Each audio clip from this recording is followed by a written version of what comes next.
J'ai sorti le blazer, vidéo very serious today, ok?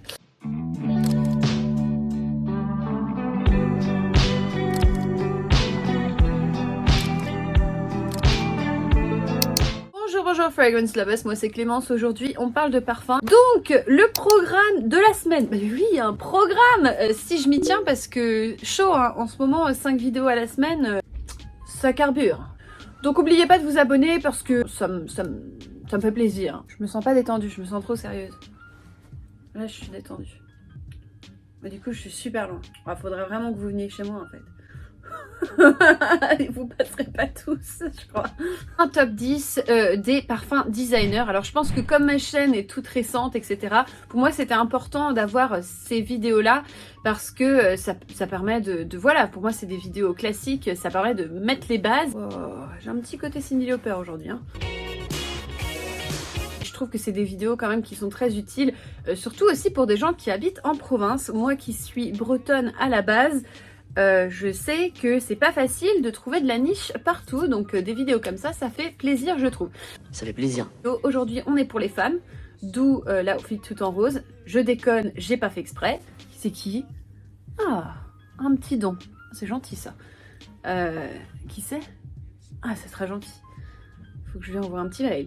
Oui, vous pouvez me faire des dons sur Utip. Et donc, la semaine prochaine, on va faire le top 10 designer pour les hommes. Donc, des parfums que vous pouvez aller chercher chez Sephora, chez Marionneau, chez Nocibé.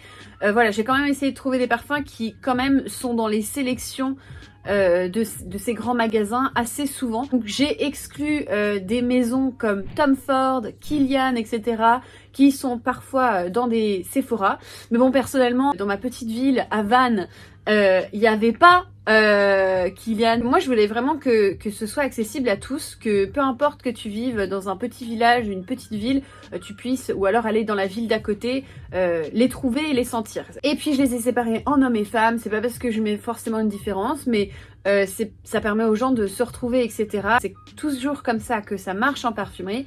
Donc moi, je sépare les deux. Après, vous portez ce que vous voulez, vous pouvez regarder les deux listes. Moi, personnellement, je porte autant de masculin que de féminin, entre grosses guillemets, c'est-à-dire que pour moi, des ingrédients ne sont pas genrés. Mais c'est comme ça dans la parfumerie sélective. Alors moi, je suis... le guide de la parfumerie sélective. Now this is said, you can't crier dans les commentaires. Voilà. De parfum que je n'ai pas pu intégrer mais que j'adore. Boucheron Place Vendôme, un beau parfum fait un peu à l'ancienne avec des touches de miel et fleurs blanches. Repetto, un peu girly, etc. Poire et floral, je l'adore. Jimmy Choo, il a un petit côté dissolvant je trouve, j'aime trop cette odeur. Balmain Extatique, qui est mon designer préféré. Pourquoi est-ce que tu l'as foutu à la mention honorable Clémence? Parce qu'il est quasiment introuvable. Un oriental, un peu de notes de poire. D'ailleurs, je vais le porter aujourd'hui. Je me suis pas parfumée. J'ai attendu de faire la vidéo. Magnifique. Bulgarie thé blanc, même chose. Je l'adore. Un petit côté relaxant, mais on peut pas le trouver beaucoup. Eau demoiselle de Givenchy, le côté un peu vintage. Sisley eau du soir, très très classique, très mature. Probablement le plus cher de ce que je vous présente aujourd'hui. Mais celui-là, c'est une petite perle. Et puis Chloé, que j'aime beaucoup. Alors il n'y a rien de spécial dans ce parfum, mais je trouve que l'ADN, l'identité de Fleur Blanche, c'est vraiment, tu le reconnais à 100 mètres et je l'ai toujours beaucoup aimé. Alors inoffensif, mais très joli. Le 10e parfum. Alien Thierry Mugler. C'est bien un des choix plutôt populaires et impopulaires à la fois. Autant ils peuvent être haïs que adorés. Ça prouve bien qu'il y a une identité qui est différente. Et Alien, pour moi, c'est le meilleur. Il a moins ce côté gourmand que tout le reste. Il a un côté très floral mais très très opulent. Et quand vous le sentez, il sent vraiment comme un alien. Ça ne sent comme aucun parfum de la classe designer. C'est pour ça que je l'ai mis dedans. Moi, c'est pour clairement le moment un peu sexy où je vais en imposer. Voilà. Alors, il faut pas en mettre beaucoup de ce parfum puisque clairement la projection est incroyable et vous êtes quasiment sûr de tomber sur quelqu'un qui a horreur de ce parfum. Donc, calmez-vous. Mais moi, je l'adore. Il est incroyable.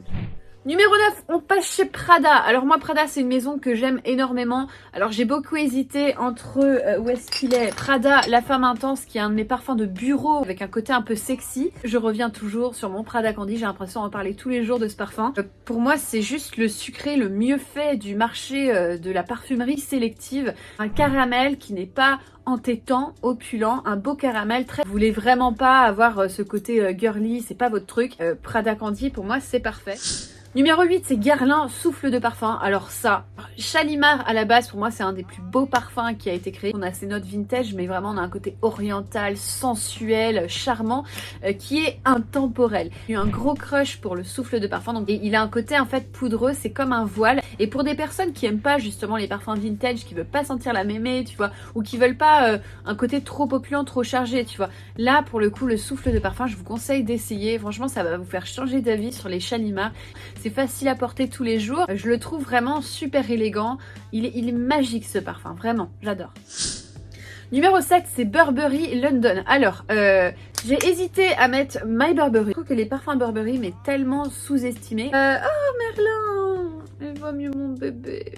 Mon Merlin, il a eu une petite indigestion parce qu'il a mangé une prune. J'ai eu peur. C'est pour ça que je suis un peu tendue, les gars. Burberry London. Alors, il est toujours mis en bas des rayons quand tu vas chez Sephora, etc. Un beau parfum aux fleurs blanches avec des notes un peu de fleurs d'oranger. Donc si vous voulez, il y a un côté très solaire dedans, un petit côté fleur jaune. Il est tout simple. Vous pouvez le porter n'importe où ce parfum. Moi par exemple, c'est le parfum, je me lève le matin, j'ai la flemme franchement. J'ai envie d'un truc qui passe partout. Je suis pas sûre de ce que je veux porter. Mais je vais toujours par celui-là et c'est du génie en fait à ce niveau-là. En fait. Ce parfum a souffert en France de son image par rapport à la contrefaçon, c'est-à-dire que vous avez vraiment ce pattern dessus de la marque Burberry qu'on connaît tous. Chez nous en Grande-Bretagne, Burberry c'est très classe, tu vois, d'avoir un motif comme ça, bon, sans trop en mettre parce que sinon t'as l'air ridicule. Numéro 6, on passe sur Yves Saint Laurent. Alors Yves Saint Laurent qui est une de mes maisons préférées, très dur de choisir un Saint Laurent puisqu'il y en a beaucoup que j'aime, Babydol, Cinéma, Manifesto, Elixir, mais j'ai pas voulu mettre Manifesto Elixir parce que de 1, le Elixir, bye bye, ciao. L'ADN de Manifesto, tu le sens, tu le reconnais toute ta vie. Hein. Mais j'avais envie de mettre Libre. Voilà, c'est mon choix populaire. Mais parce que pour moi, Libre, c'est la version femme de La Nuit de l'Homme. Je trouve qu'avoir des notes de lavande, ça change, ça vous donne un petit côté élégant. Il est assez fort, surtout l'eau de toilette, c'est mon préféré. Je trouve qu'il a un côté frais qui projette beaucoup. Des copines qui sont venues voir moi en me disant voilà, qu'est-ce que j'offre à ma mère ou qu'est-ce que j'offre à ma cousine, je leur ai balancé ça et ça a toujours beaucoup plu. Et d'ailleurs c'est un de mes parfums les plus complimentés. Je trouve qu'il est très bien pour le travail ce parfum et tout le monde me complimentait dessus. D'ailleurs je me faisais griller parce qu'à l'époque j'étais experte parfum chez Chanel. Dès que je rentrais dans les espaces privés, t'avais tout le monde qui se retournait et disait Clémence, est-ce que tu portes du Chanel ? Tout à fait. C'était ma spécialité. L'expert parfum Chanel qui porte jamais de Chanel. En parlant de Chanel, mon numéro 5, c'est bien sûr un Chanel. Je trouve que ça va très bien de mettre le numéro 5 en numéro 5. Tu te crois drôle, c'est ça? Tu te crois drôle? Si on doit juger une maison, pour moi, Chanel, c'est numéro 1. La qualité d'ingrédients est exceptionnelle chez Chanel. Donc oui, tu payes un peu plus cher, mais crois-moi que c'est pas que du packaging. Par exemple, vous avez du bois de santal de Nouvelle-Calédonie. Dès qui récoltent cet ingrédient-là, ils en replantent. Donc c'est aussi sustainable, tu vois. Donc c'est du commerce éthique chez Chanel. Donc il y a beaucoup de choses qui aussi coûtent. Et c'est pas que du vent, pas que du packaging. Le vétiver vient d'Indonésie. La vanille Bourbon, ça vient d'où déjà? Madagascar. Alors j'avais envie de mettre Coco Noir parce que je me suis dit c'est quand même celui qui plaît le plus et qui fait un peu différent. Mais c'est pas mon choix et j'avais envie que cette liste me ressemble. J'adore les chances, je les ai tous, mais pour moi c'est numéro 5. Il y a des gens qui vont venir te voir et te dire mais Clément, c'est pour les vieilles. Non. Il date de 1921 quand même, le parfum, l'eau de toilette 1925, donc oui c'est normal qu'il y ait un petit côté vintage etc, mais c'est un pur bijou. Ernest Beau, le créateur, qui a mis une profusion d'aldéhyde dans ce parfum, c'était une révolution à l'époque d'avoir autant d'aldéhyde. C'est aldéhyde, une note un peu molécule synthétique, un peu orangée, qui sent un peu le champagne. qui relève tous les ingrédients, qui booste tous les ingrédients. C'est pour ça qu'ils étaient très forts, les parfums. C'était les premières fois qu'on voyait vraiment les ingrédients synthétiques avec les ingrédients naturels. Bah voilà, c'est toute une révolution. Donc des gens qui viennent te voir et qui te disent que numéro 5 c'est de la merde, j'ai envie de te dire, mais rentre chez toi en fait. Tu dis que tu n'aimes pas si tu veux, mais tu viens pas te dire que c'est de la merde. Oh là là! Quand tu penses que numéro 5 a certainement été à la base, il n'y a pas que une numéro 5, hein. Il y a eu les Guerlain aussi, il y a eu les Jean Patou, mais des parfums comme ça qui étaient à la base de la parfumerie qu'on a aujourd'hui, tu craches en fait sur toute la parfumerie quand tu craches sur numéro 5. Donc arrêtez. L'eau de toilette qui a un côté un peu plus blasé avec des notes de bois de santal. Vous avez le numéro 5 eau de parfum qui est sorti dans les années 80. Il y a plus de vanille dedans, il a un côté un peu plus rond, mais il reste très très proche de l'eau de toilette. Donc ça, si vous aimez un côté très élégant, classique, vous aimez bien un peu des notes un peu plus vintage, voilà, vous allez adorer celui-là. Moi personnellement, c'est un parfum qui me touche, hein.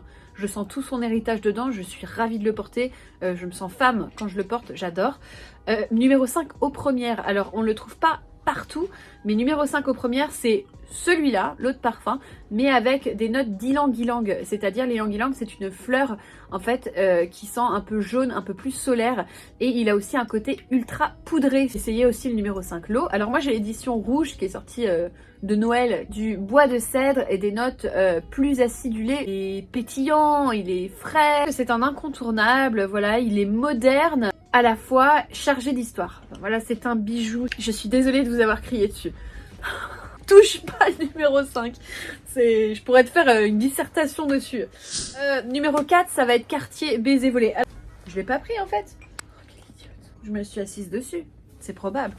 Oui. Je suis pas très floraux, mais un floral comme ça, c'est classe. Tu vois, c'est un parfum que je vais porter pour aller boire un café avec des copines ou une ambiance posée. Un peu professionnel mais pas trop. C'est des fleurs blanches, surtout de la fleur de lys, donc ça sent un peu la royauté, hein. Pour moi c'est royal, hein, la fleur de lys. Et en fait ce qui est intéressant justement avec ces fleurs de lys, c'est qu'elle a des notes vertes.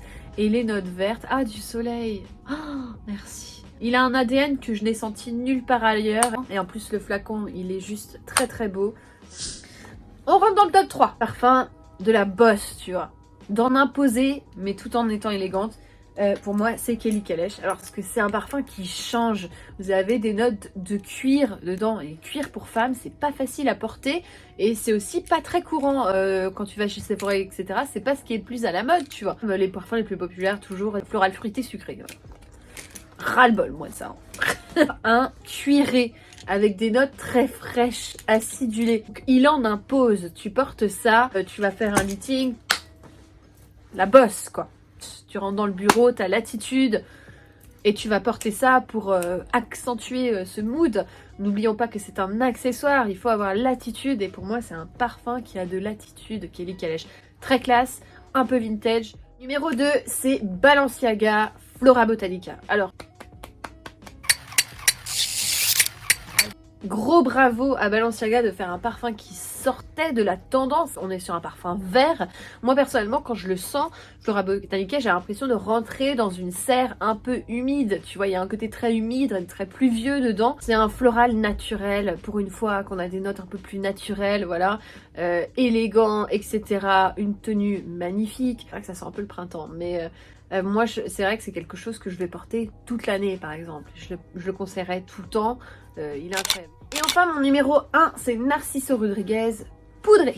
J'ai beaucoup hésité parce que moi les Narciso je les aime énormément, que ce soit le Narciso Fora, que ce soit le musc blanc, il y en a énormément que j'aime bien. Mais pour moi, Narciso Rodriguez, c'est la maison où tu vas aller quand tu veux sentir différent, mais toujours être sûr que la plupart des personnes vont quand même l'aimer. Pour moi, c'est quand même un choix populaire, mais différent, tu vois. C'est comme Narciso Rodriguez, c'est le bijou caché. C'est là, c'est classe, quelqu'un qui porte un Narciso Rodriguez. Et j'aime tellement cette marque puisque c'est hyper rare de trouver un designer aussi peu connu chez nous, on va dire, c'est pas voilà les Narciso les plus populaires, faire des parfums aussi qualitatifs. La parfumerie chez Narciso Rodriguez, ça tue, c'est tout. Moi je les mets direct avec des Hermès, je les mets direct avec des Chanel. Ce qui est super avec cette maison, c'est qu'il y a un ADN commun, c'est-à-dire le musc. Le musc, c'est vraiment leur signature, donc on retrouve ça nulle part ailleurs. En fait, ils ont un côté ultra poudré dedans et c'est... Le poudré est encore plus poudré que les parfums habituels de chez Narciso, donc vraiment c'est des beautés. Très fort, il est très imposant. Vous avez une tenue incroyable. Quand tu portes un Narciso, tu suis la personne. Moi, je l'avais offert à ma maman à l'époque. Qu'est-ce que ça lui allait bien. J'en étais presque jalouse de lui avoir donné. J'ai toujours mon Narciso rouge d'ailleurs, qui est une autre édition de voilà. Le seul que j'aime pas dans toute la collection, c'est Narciso ambré. Je l'ai essayé, franchement. Au début, j'aimais bien. Je l'ai réessayé. Je trouve que c'est une catastrophe. Je trouve qu'il sent le synthétique. C'est vraiment pas une belle ambre, je trouve.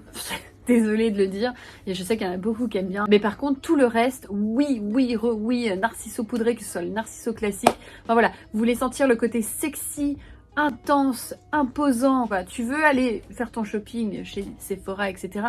Mais tu veux pas sentir comme tout le monde. Et d'ailleurs, c'est un peu le cas de tous les parfums que je vous ai présentés. Je pense que clairement, avec des parfums comme ça, vous ne sentez pas comme le commun des mortels. Et pourtant, vous allez faire votre shopping chez Sephora, etc. Moi, j'adore mes designers. Je ne peux pas vivre sans. D'ailleurs, mes études étaient avec des designers, pas avec de la parfumerie de niche. Dans la parfumerie de niche. Mais pour moi, les designers, c'est la vie, quoi. C'est la vie parce que c'est des parfums faciles à porter, que tu portes toute l'année. Et tu t'en lasses jamais. Donc la semaine prochaine, on part sur les hommes. En tout cas, voilà, j'espère que vous avez bien aimé la liste. N'hésitez pas à me partager vos favoris dedans. Je suis toujours ravie de voir. Et n'oubliez pas que ce sont mes goûts, que ça ne veut pas dire que le reste c'est naze ou que voilà, ça ne veut pas aussi dire que j'ai les goûts les plus sûrs du monde. J'ai des goûts chelous, je le sais. Je vous partage juste ce que j'aime et ce que je recommande. Abonnez-vous! Laissez un petit like, c'est important, ça fait monter ma vidéo, voilà. J'ai envie d'arriver aux 1000 abonnés. D'ailleurs, on vient d'arriver aux 20 000 abonnés sur ma chaîne anglaise, donc je voulais vraiment vous remercier à tous ceux qui suivent aussi cette chaîne-là. Merci à vous. Pour qu'on puisse boire un verre ensemble pour les 1000 abonnés. Et ouais, ici, chaque 1000 abonnés, on boit un coup. Je déconne. Plein de bisous et puis on se voit bientôt. Viens, je t'emmène dans mon paradis bleu.